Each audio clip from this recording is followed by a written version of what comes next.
Assalamualaikum. Welcome to Member Spotlight by Anard Muslim Chamber of Business. MCOB is a membership-based social enterprise with a mission to create a thriving Muslim business community. It's the power of collective wisdom, continued learning, and thought leadership brought together for Muslims by Muslims. Our core belief is that business leaders thrive when they have access to a supportive community of peers who challenge and inspire each other. Today, we have with us our member Noor Hamid. Noor is the founder and CEO of Noor Hamid Interiors. She provides comprehensive support throughout every facet of designing, construction, and decorating journey. Welcome, Noor. Hello, how are you? Doing well. Would love to learn more about you and your journey so far and your future plans. So please share with us what inspired you to be an interior designer. Interior design it's always been a passion, but I will say it's been between interiors and fashion. So there's always been something flaring up there with textile mixing, patterns, colors, lifestyle. So interiors felt more comfortable than fashion, and it's proven to be pretty fruitful.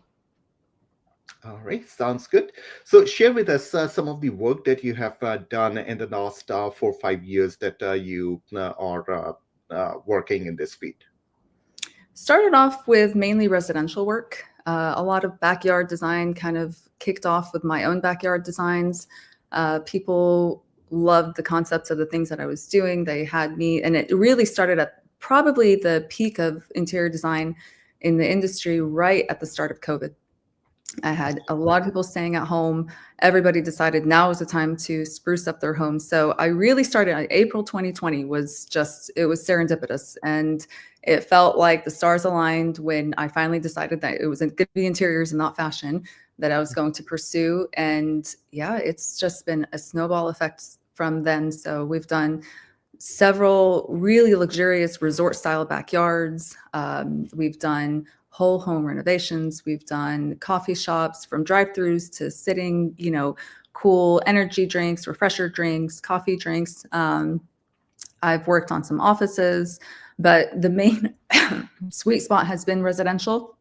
And I Yep. feel from coming from a background where I love to host and I love to have people at my house, and I feel like I understand the person who lives in the house, what they really need and what they're really wanting with the lifestyle. So it helps a lot when it comes to designing the functionality of it, not just the aesthetics of it. Okay, that's great. Can you share any examples of like what when people reached out to you, when your customers reached out to you and wanted certain things in their homes or in their offices, and what you were able to provide to them, and if there was like a aha moment in those projects for your customers.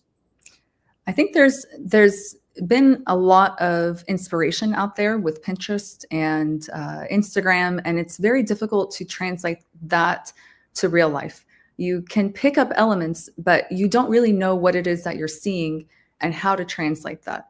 I Mhm. think the biggest thing that I've been loving, and I've always loved this, is customization. The customization of something is curated entirely for that client, for that person. Take their personality, their lifestyle, what they need, and the elements that really make them feel like they're at home. There are some clients that love just very art deco, very cool artsy things. Some clients that want very durable and very calming environments, and everything in between. And every design that I've had, it does not ever overlap, never looks like the same designer did it. It looks completely different, and it's completely designed for that client. The aha moment for me was being able to customize every space entirely, and things that don't even exist. I mean, I sometimes have things in my head and I'm like, I'm sure I can find this. It can't be that hard. It doesn't exist. I would have to go get someone to make this from scratch, down to the customization of the edging of a countertop has to be a bit that I design and wait 2 months to get in, just to be able to make that clip design that I'm looking for. And I think that's what you get when you work with an interior designer, that really, they really see things that you don't really understand, but it elevates the space entirely. Mhm. How challenging is it to look at a dream of a person and transform it into a reality? To me, it's simple. I think the challenge is more convincing them that I know what I'm doing.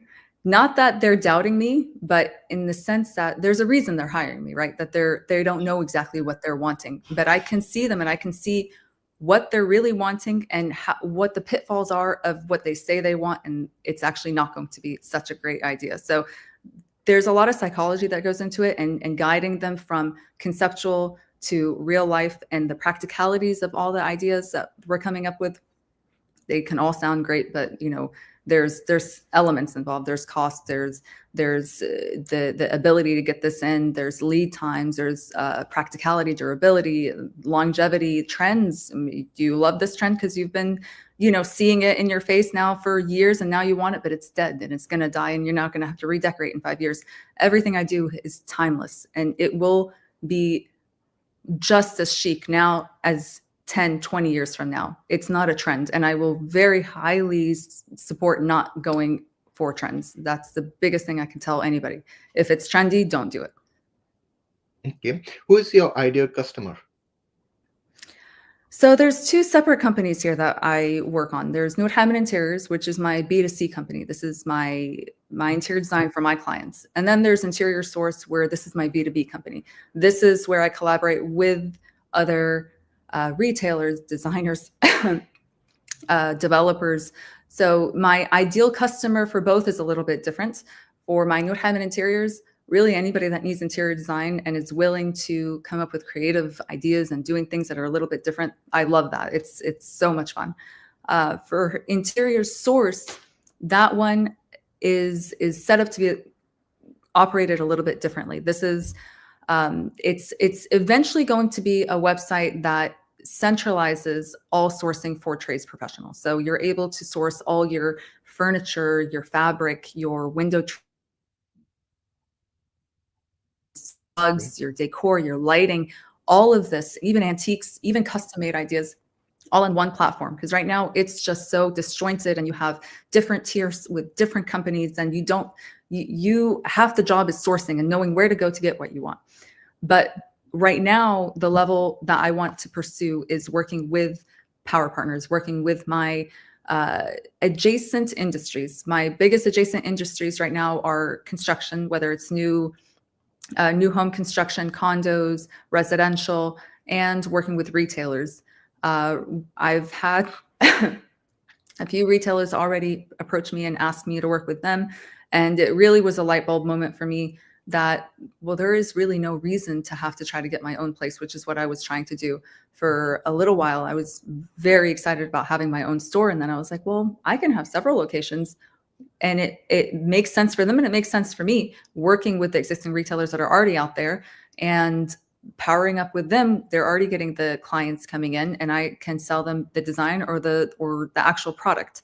Or now the developers, this side of it is an entirely different animal, but it's so exciting. And I think it's such a ingenious way of partnering up with this entire industry. Most of the time, clients go to a new home builder, they see their model home, they love the model home, they have to build their own home or they buy an inventory home. The way I'm trying to set this up is when a developer is developing their model home, I go in there, I design it entirely, and I put in my product. I set it up like a showroom. You have the furniture that the client can come in and actually buy if they want, or buy anything from that brand if they want. And I have all the brands that I carry, plus whatever else the clients might need. And again, across the board, you have furniture, you have rugs, lighting, decor, down to the hand pumps in the bathrooms and the towel holders and the towels themselves. These clients that are coming in for a house can get a home. These clients that are coming in to buy just the shell of a home and then typically have to wait God knows how many months to get this construction completed and then move in and then spend however many months decorating it. And it's very disjointed. It doesn't make sense. I think it makes so much more sense for a client to come in. They always love the model home, but now they can have the model home and they can purchase it all. And technically, if they wanted to, roll it into their mortgage and have it all installed and ready to go by closing day. So when they come to move in, they're really moving into their home, brand spanking new. Everything is there that they want. And it opens up an entire new avenue for the developers to make a commission on a whole industry that they usually never have any access to. All right. So now share with us a little bit more about where do you see your business in the next 1 to 3 years? I see this collaboration with developers really taking off. It doesn't need to be centralized to Tampa or Florida. It can be national, and technically it could be international. It's very simple to set up. I would get all the fabrics from the brands. I would set this all up, and if they needed, designers, I could figure out a way to do that too.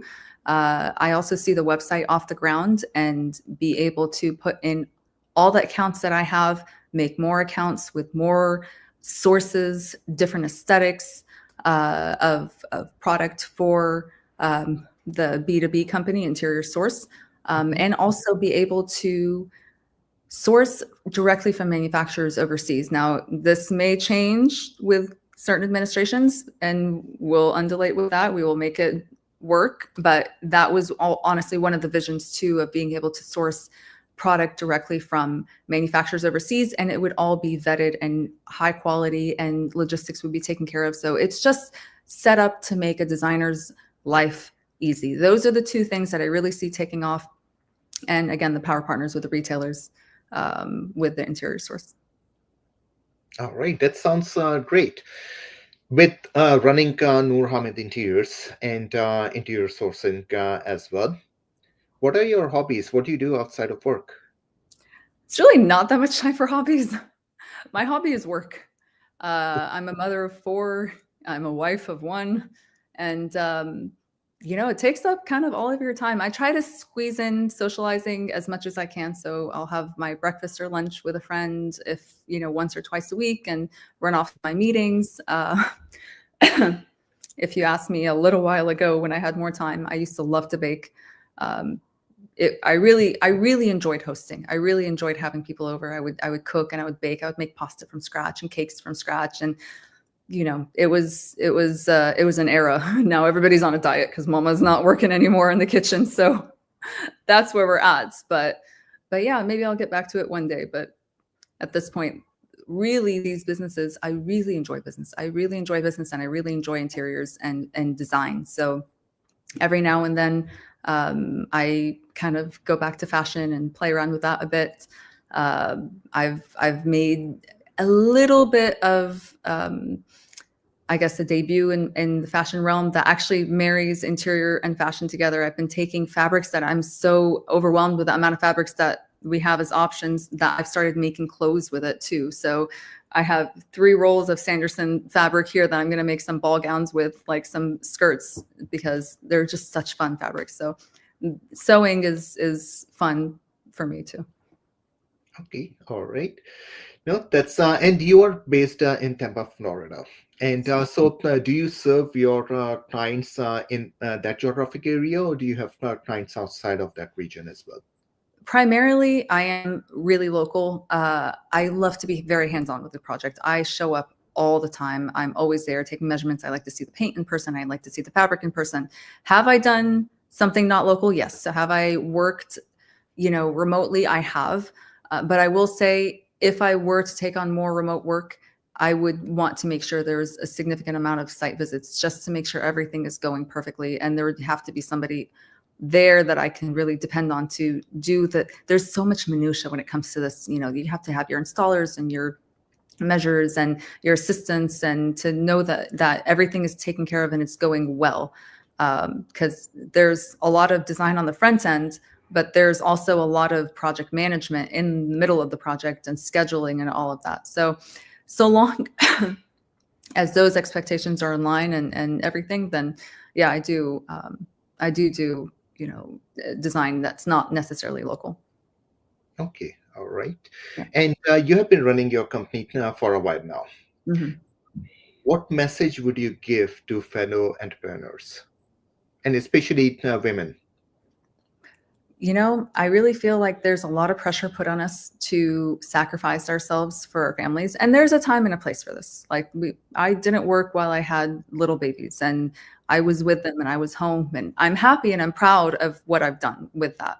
But I also really needed to serve this entrepreneur in me. I think the biggest thing for women is listen to yourself. If you feel like you are lacking in that type of expression and that type of avenue, you have to pursue it. Nothing else will suffice. But also don't feel the need to have to, because if that's not your calling, then you're going to feel like you're being drained more and more. It's not easy. Set yourself up for success. There's a lot of logistics that goes behind this. I have help. I have somebody that takes care of laundry. I have somebody that cleans. I cook, but there's a strict schedule. There's days for grocery shopping. There's days for prepping. There's days for laundry. So nothing comes without extreme precision. And even then it feels like you're juggling 1,000 things, and nobody has it all, perfectly down. Every week I'm adjusting with what needs to be adjusted. No, thank you. Thank you for sharing that. And it was good to learn more about your work and what you do. So, our listeners or people who are watching, if you need an interior designer, you know who to reach out to. Any particular need that you may have, Noor, in terms of that you feel that if there's a connection that can work for you, or any particular type of industry or personnel that you're looking for? I think the biggest thing I want to pursue right now is collaborating with residential developers. It doesn't have to be the biggest neighborhood. I think it would help them sell homes better in a climate that might be a little bit trepidatious. It would open up doors for better commission. It's just one of those things that's win-win-win all the way around for the client, for the developers, and for Noor Hamid Interiors and Interior Source. It just makes so much sense across the board. So if there's any developers out there that want to collaborate, definitely reach out. My website is Noor Hamid Interiors. You can see all my contact information there. And yeah, we can get something going. All right. Thank you very much. And thank you for being part of MCOP. Thank you so much. All right. Assalamualaikum. Excellent.